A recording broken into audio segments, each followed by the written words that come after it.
দৌলতদিয়া ঘাটে হঠাৎ ছড়িয়ে পড়ে আতঙ্ক। মানুষ দেখলেই তেড়ে আসছে এক কিশোর। আচরণ একেবারে কুকুরের মতো। কখনো চার পায়ে ভর দিয়ে হাঁটছে, কখনো দাঁত বের করে ভয় দেখাচ্ছে, আবার কখনো মানুষের দিকে ঝাঁপিয়ে পড়ছে। প্রথমে অনেকে ভেবেছিল এটা হয়তো কোনো নাটক, মানসিক সমস্যা কিংবা অন্য কিছু, কিন্তু ধীরে ধীরে সামনে আসে এক ভয়ঙ্কর বাস্তবতা। আমি যাকে কামড় মারবো সে দুনিয়া থেকে বিদায় নেবে।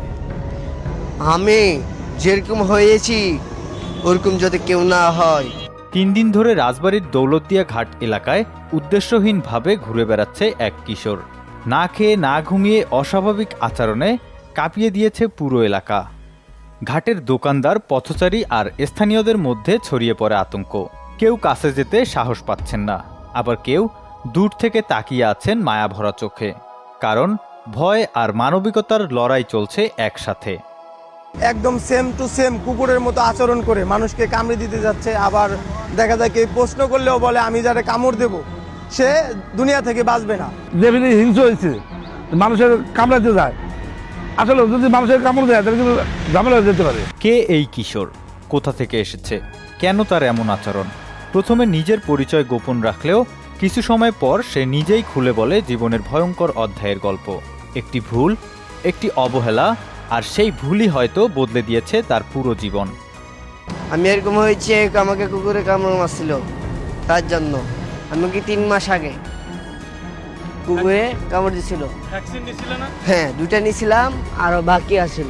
তাই সেটা না নেওয়ার কারণে আমার এটা সমস্যাটা ঠান্ডা পানি খেলে দেখা দেয়। আমি যেরকম হয়েছি ওরকম যদি কেউ না হয়। কথাগুলো বলতে বলতে কাঁপছিল তার কণ্ঠ। সে জানায় ঠান্ডা পানি দেখলেও তার সমস্যা বেড়ে যায়, আর এখানেই দেখা দেয় জলাতঙ্কের ভয়ঙ্কর আশঙ্কা। কুকুরে কামড় দিলে যখনই কুকুরে কামড়াবে, ঢাকা মহাখালী থেকে একটা ভ্যাকসিন নিতেই হবে।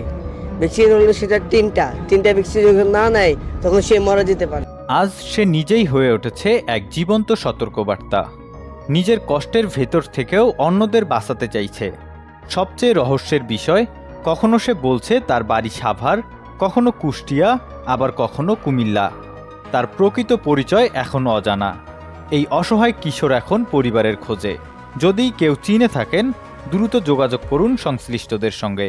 ভিডিওটি বেশি বেশি শেয়ার করুন, কারণ আপনার একটি শেয়ার ফিরিয়ে দিতে পারে একটি সন্তানকে তার পরিবারের কাছে, আর তৈরি করতে পারে জলাতঙ্ক সম্পর্কে নতুন সচেতনতা। Desk report, Lalmonirhat news.